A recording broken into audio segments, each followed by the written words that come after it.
খোয়াই ধলাবিল এলাকার বিকাশ পাল দীর্ঘ ৩০ থেকে ৪০ বছর ধরে জীবনযাপন করার জন্য সরকারি খাস জমির মধ্যে রাবার চাষের আয় দিয়ে জীবনযাপন করে আসছিলেন। গত ২৪ তারিখ কোনো নোটিশ না দিয়ে এবং মৌখিকভাবে কিছু না বলে হঠাৎ করে পাশের জমির মালিক সরকারি আধিকারিক এবং পুলিশের সামনেই তার রাবার বাগানের ২০০টি রাবার গাছ কেটে ফেলে প্রায় ৫০ লক্ষ টাকা ক্ষতি করেন বলে অভিযোগ। বিকাশবাবু কয়েকবার সরকারের কাছে আবেদন করেছেন দখলদারকৃত খাস জমির অ্যালটমেন্টের কাগজ পাওয়ার জন্য, কিন্তু আবেদন করার পরও কোনো কাগজ করতে পারেনি।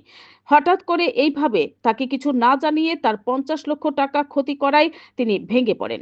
যেন পেটের দায়ে তিনি এবং তার পরিবার দীর্ঘ ৪০ বছর ধরে খাস ভূমির উপর চাষ করে জীবনযাপন করে আসছিলেন।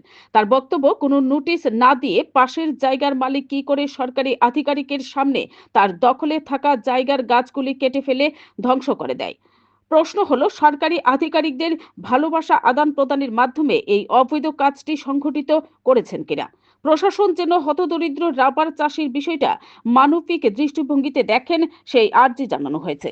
Bureau report, BTV Tripura news.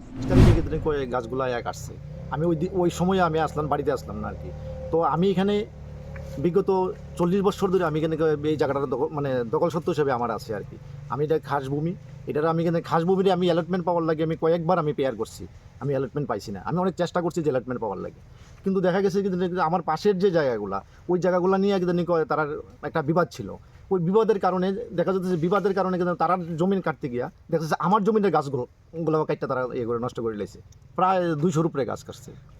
আমি তো চাই যে যে আমি যেমন, আমি তো গরিব মানুষ, বুঝছেন না, আমার অ্যাকচুয়ালি তো আমার এই গাছের উপরেই কিন্তু আমার সংসারটাকে নিয়ে কিন্তু এখান থেকে এই গাছের থেকেই আমি কিন্তু গাছের কাজ করে এসে কিন্তু আমার সংসারটার প্রতিপালন করতেছি।